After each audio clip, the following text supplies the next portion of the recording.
Vamos abrir a palavra de nosso Senhor na Epístola aos Hebreus, capítulo 9. Aleluia!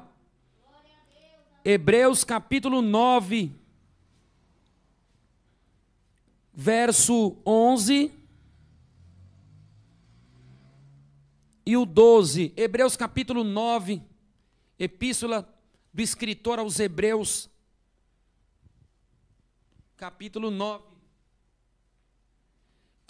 9, verso 11 e o 12. Em poucas palavras, o poder do sangue de Jesus. Aleluia! Aleluia. Hebreus capítulo 9, verso 11 e o 12. Fala, Jesus querido, fala-me hoje sim. Fala com tua bondade, fica ao pé de mim. Meu coração aberto está para tua voz ouvir. Enche-me de louvores e gozo pra te servir. E a igreja, fala-me suavemente, fala com muito amor, vencedor para sempre, livre te hei de pôr. Fala-me cada dia, sempre em terno tom. Ouvir tua voz eu quero, e neste mesmo som. Glória a Deus! Vamos lá. Mas vindo Cristo, o sumo sacerdote dos bens futuros, por um maior e mais perfeito tabernáculo, não feito por mãos, isto é, não desta criação, nem por sangue de bodes e bezerros, mas por seu próprio sangue, entrou uma vez no santuário, havendo efetuado uma eterna redenção. Grite assim: Pai da glória, em nome de Jesus, teu filho amado, fala minha alma, eu tenho sede de ti, o meu coração, ó Deus vivo, suspira por ti. Fala, Senhor dos céus, que a tua igreja ouve. Sentem-se e glorifiquem o Senhor. Aleluia. Abram também a boca. Aleluia. Glorifiquem o Senhor. Glória a Deus.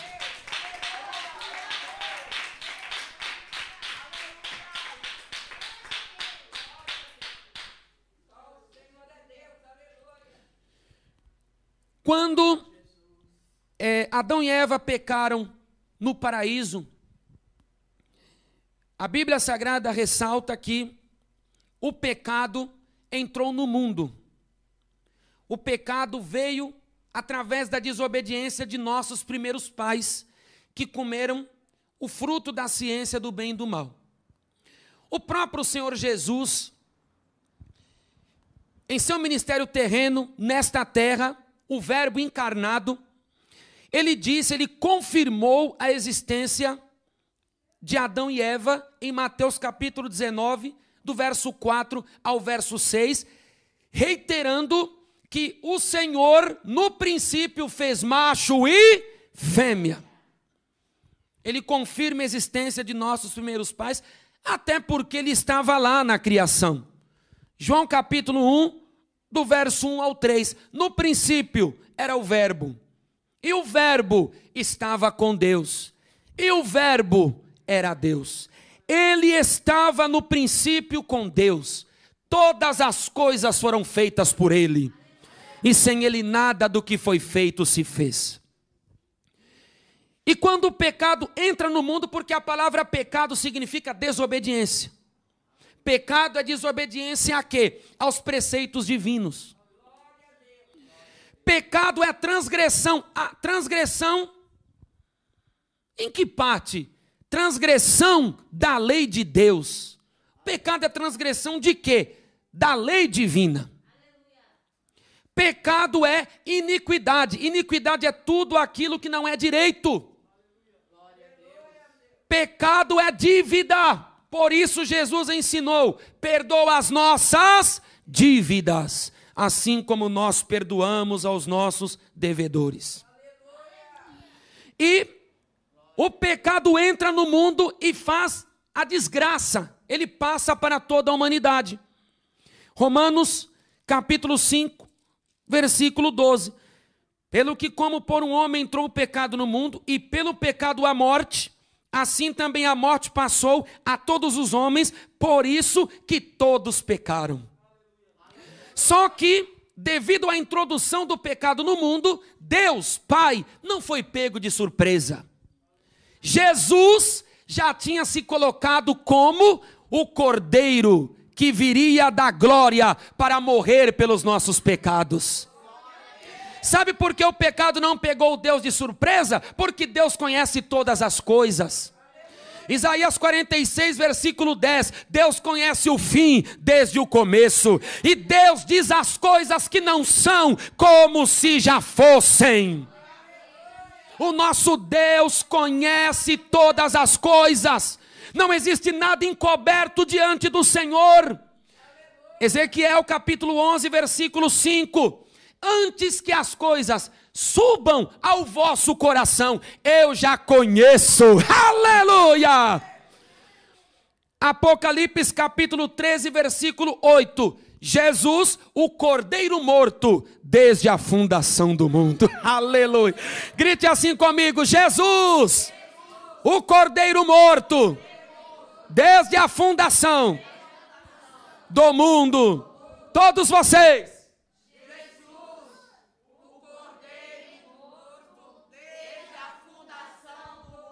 O próprio Jesus já tinha se colocado como sacrifício pelo pecado humano. Porque o homem, ao transgredir, ele contraiu uma dívida para com Deus.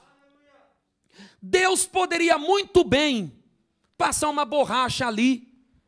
Ah, ninguém está vendo ainda. A terra não está povoada. Não. Deus é justo. Salmo 92, verso 15 diz que ele é reto e nele não há injustiça alguma. Os anjos cantam a impecabilidade de Deus, dizendo que ele é santo. Isaías capítulo 6, versículo 3. Santo, santo, santo é o Senhor dos exércitos. O nosso Deus, o Deus Trino, o Pai, o Filho e o Espírito Santo é santo, é puro, aleluia, não há mancha. A obra é perfeita. Deuteronômio 32, versículo 4. Ele é a rocha cuja obra é perfeita. Então, devido Deus ser justo, ele não poderia pagar o pecado sem um sacrifício. Então ele deixa um modelo de sacrifício ali. 3:21 de Gênesis, a Bíblia diz que Deus mata um animal e ele faz túnicas de pele para Adão e Eva. Ou seja, através do derramamento do sangue daquele animal, Adão e Eva receberam a justificação. Eles não sentiram mais vergonha, porque eles estavam cozendo folhas de figueira. Cozer, o antigo verbo que significa costurar. Hoje ninguém usa mais, mas é um verbo arcaico. Cozer com S é costurar. Estou cozendo a roupa, estou costurando. Então a Bíblia diz que eles estavam cozendo folhas de figueira. Eles pegaram folha, costuraram, tamparam as partes íntimas, porque o pecado deixa a pessoa envergonhada. O pecado deixa o homem envergonhado. O pecado, a pessoa não consegue enfrentar a situação, porque o pecado amedronta. Adão, quando pecou, ele ficou com medo, ele quis se esconder do Senhor. O pecado amedronta. O pecado, ele envergonha. Quantos praticam crimes horripilantes, hediondos? E depois a própria pessoa fala, eu não sei como é que eu fiz isso. A pessoa fica envergonhada, a pessoa quer tirar a própria vida. O pecado envergonha. Os nossos primeiros pais estavam envergonhados, mas Deus matou um animal, matou um cordeiro e vestiu os dois. Essa roupa de vocês não. Eu não aceito a justificação de vocês.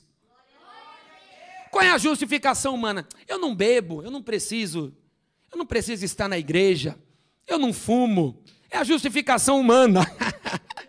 Quantos dizem assim? Eu não traio a minha mulher, a mulher diz, eu não traio meu marido, eu tenho um coração bom. Até o mendigo pede um dinheiro, eu dou. Até a pessoa que está pedindo um leite, eu dou 2, 3 pacotes de leite. Essa é a justificação do homem. Eu acho que com a minha justificação eu vou herdar o céu, mas a nossa justiça diante de Deus não vale nada. Entenda que você está tratando com Deus Santo. O que sou eu diante do Deus Santo? Quem é você diante do Deus Sacrossanta Rabacanda Labassúria? Quem somos nós diante da santidade do Senhor? Podem glorificar, podem glorificar. Oh, glória a Deus! E a Bíblia Sagrada nos diz que nós diante do Senhor, de sua grandeza, nós somos vermes. Salmo 22, versículo 6. Eu sou verme e não homem. Olha a nossa posição diante do Senhor. Nossa justiça não valerá. Nossas obras não nos salvarão. Nossas obras não podem nos salvar. Então o Senhor dos céus deixou um modelo. Os profetas do judaísmo seguiram aquele modelo. Eles matavam cordeiros, eles matavam touros, eles matavam bodes, eles matavam pombos, rolinhas. Era conforme a condição. Para o derramamento do sangue, a ideia era essa. O sangue de um inocente vai justificar o seu pecado. Era uma substituição. Só que o sangue desses animais não podiam purificar o pecado para sempre. O sangue desses animais, embora inocentes, não podia abrir as portas dos céus para o pecador. Então, os sacrifícios, eles tinham de ser renovados. Fazer um sacrifício este ano, no dia da expiação, ano que vem tinha outro. O sacrifício tinha de ser repetido, porque ele não era eterno. Diferente do sacrifício do Filho de Deus. O sacrifício de Jesus eterno. O sacrifício do Filho de Deus eterno. Quando Jesus morreu, a obra da cruz, a crucificação, foi uma obra tão gloriosa que todas as partes da humanidade, todas as partes do mundo, digo melhor, sentiram a morte de Jesus. No dia que Jesus morreu, a terra teve um eclipse, o sol se escureceu. No dia que Jesus morreu, a Bíblia diz que teve um terremoto tão grande que até as rochas se racharam.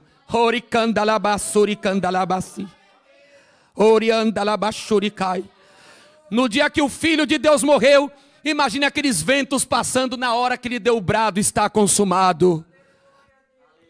No dia em que o Filho de Deus morreu, o véu do templo se rasgou. O véu do templo separava o lugar santo, que era o primeiro tabernáculo, do lugar santíssimo, o segundo tabernáculo. Era um véu, só entrava lá o sumo sacerdote uma vez por ano para matar um animal pelo pecado do povo. Quando o Filho de Deus morreu, aquele véu se rasgou. Mas aquele véu não se rasgou no meio.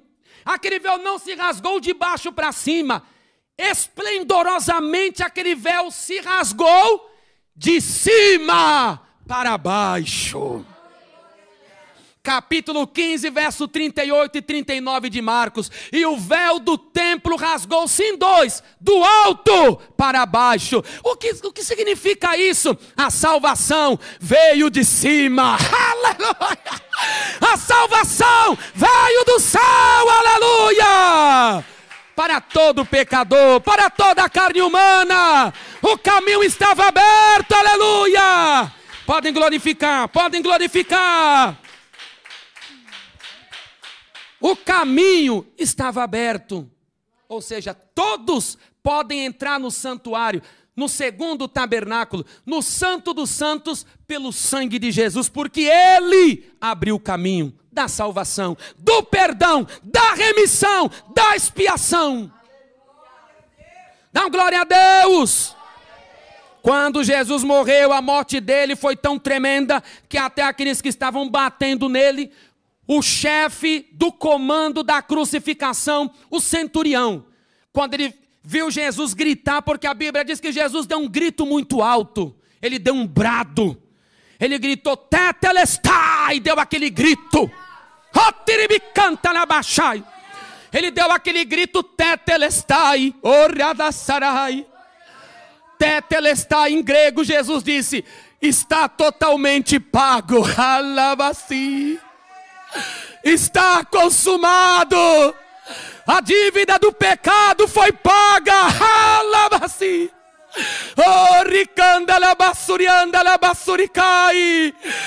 Eis o Cordeiro de Deus que tira o pecado do mundo. Eis o Cordeiro de Deus que venceu o pecado, que venceu a iniquidade com o seu próprio sangue. Aleluia! João capítulo 19, versículo 30, grita assim comigo, está consumado. Grite assim, tetelestai. É isso aí, está consumado ou está totalmente pago. Pagou a dívida. E nessa hora que ele deu o grito, o comandante da crucificação bateu no peito. Bater no peito era sinal de remorso. Quando aquele grito deve ter arrepiado o corpo. Ele deve ter caído em si. Porque a Bíblia diz que na hora que ele gritou, e ele falou que o pecado estava pago, ele bateu no peito e gritou, verdadeiramente, este homem era o Filho de Deus. O brado de Jesus brotou arrependimento no coração do líder da crucificação. Ele foi tocado naquela hora, convencido de pecado, pelo poder do Espírito Santo, através do pagamento da dívida do pecado. E eu quero dizer, para eu encerrar, somente Jesus pode perdoar pecados. Essa é uma prova da divindade absoluta de Jesus. Jesus não é um mestre, Jesus não é um avatar, Jesus não é um espírito evoluído. Jesus não é somente um bom Senhor, não, Jesus é Deus, é o Deus em carne humana, Ele veio em carne para nos salvar. Jesus é o Salvador, é o Redentor, é o Salvador, é o único que pode levar o homem ao céu, só, porque só Deus pode perdoar pecados. Marcos capítulo 2, versículo 7. Quem pode perdoar pecados se não for Deus? E na cruz, pela cruz, Ele perdoa os nossos pecados. Isso prova a sua deidade absoluta. Dá glória a Deus. O sangue que Ele derramou, a Bíblia diz aqui que nós lemos, efetuou uma eterna redenção. O que é redenção? Era o preço de um escravo. A redenção era o pagamento por um escravo. Isso é redenção. E quem comprava o escravo era chamado de redentor. Por isso que até a Lei Áurea da princesa Isabel, deu o nome para ela de a Redentora. Vocês sabiam? Ela é chamada de a Redentora porque através dela os escravos foram livres. Só que ela não pode livrar da escravidão do pecado. Jesus é o Redentor, porque Ele não só liberta o corpo, não.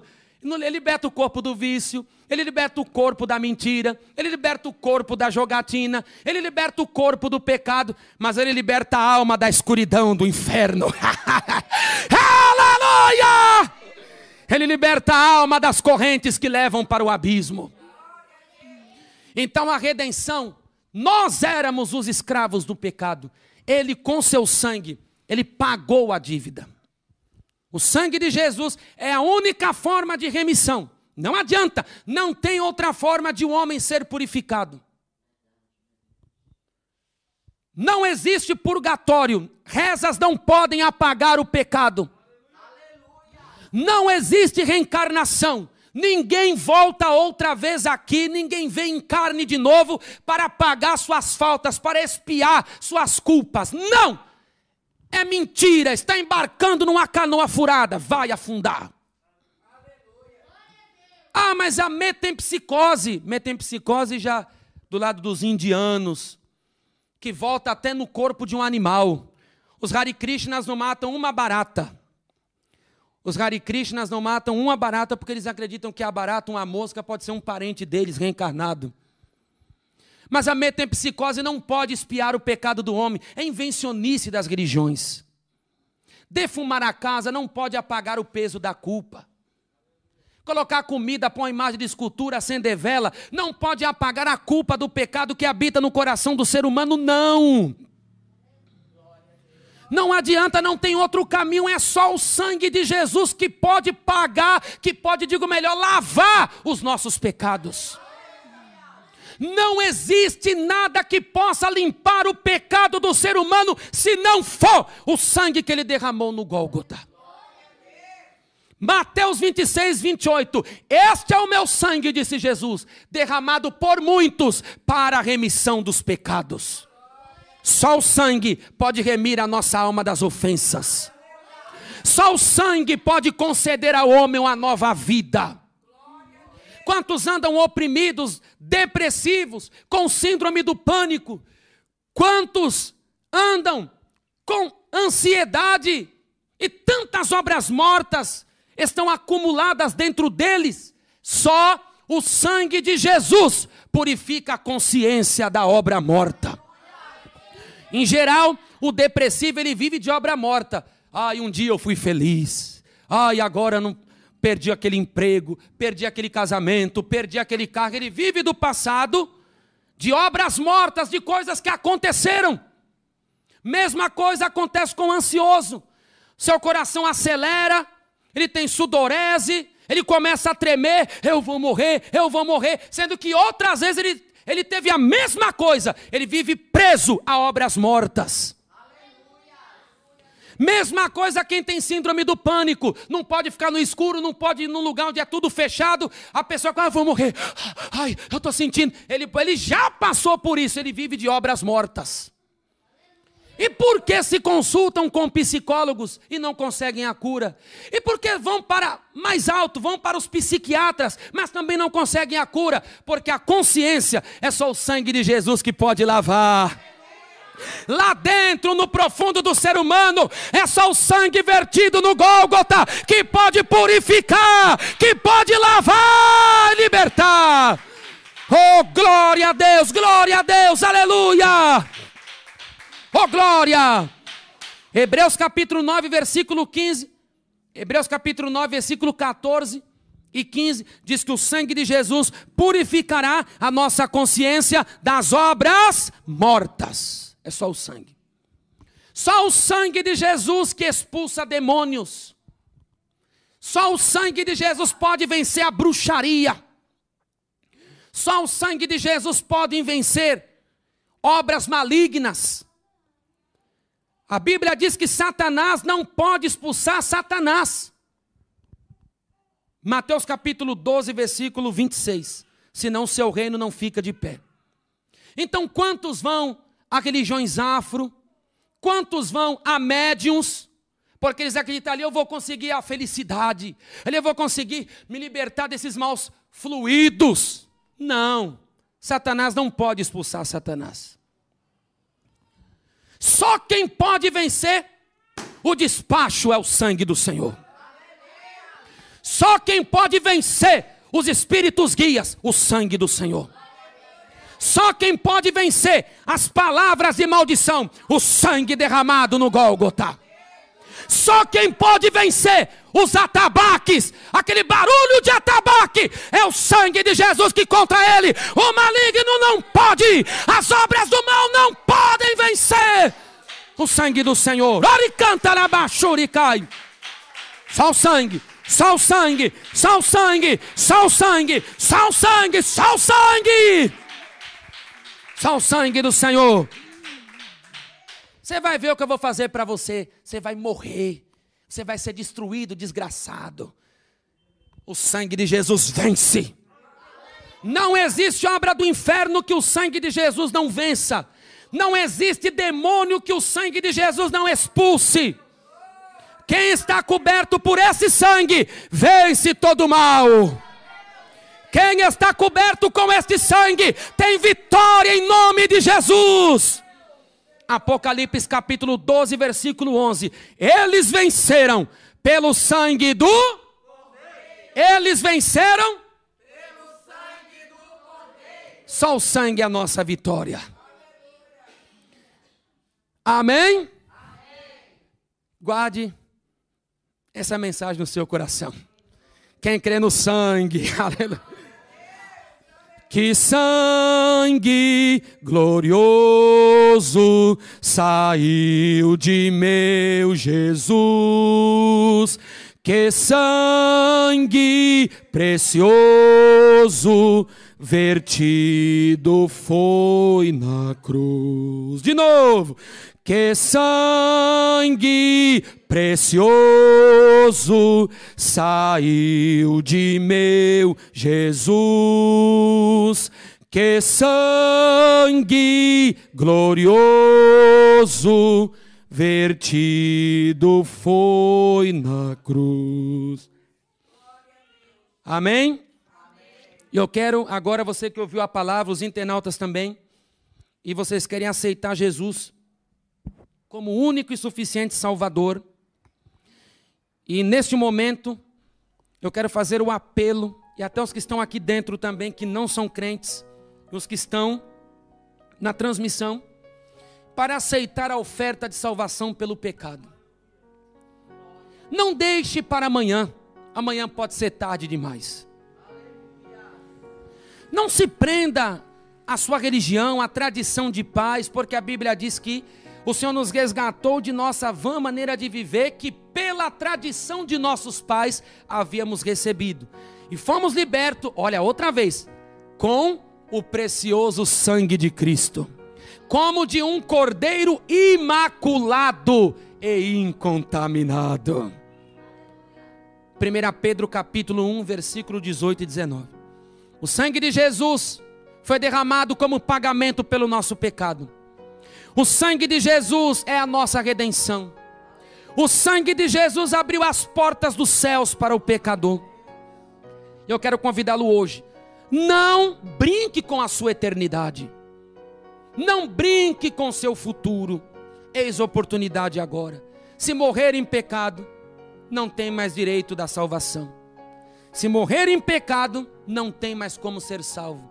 Aos homens está ordenado morrer uma só vez, e depois da morte segue-se o juízo. A morte é uma só, a vida é única, a unicidade da vida. E depois da morte, segue-se o juízo. Tem alguém em nosso meio, quer dar um passo, reconhecer Jesus como único, suficiente, Senhor e Salvador, quer largar o pecado? Tem alguém em nosso meio? Entre os internautas também, aceitem Jesus agora, aceitem a oferta de salvação. Jesus quer perdoar e salvar. Os internautas que estão se convertendo, gritem assim comigo: Senhor Jesus, nesta hora, eu confesso que sou um pecador. Lava-me, ó Cristo de Deus, no sangue que tu derramaste no Gólgota, no monte da crucificação. Ó Verbo divino, limpa as minhas chagas com a força salvadora do teu sangue. Vence em mim todo mal, ó Filho amado, com o sangue que saiu, que dimanou de teu corpo. Oriandalabaci. Nesta hora eu te aceito. Eu confesso que só em ti há salvação e que tu és o meu Redentor, porque pagou a minha dívida. Escreve o meu nome em teu livro para a vida eterna. Amém. Quem grite amém, aleluia. Glorifiquem o Pai Celeste. Glória a Deus. Aleluia.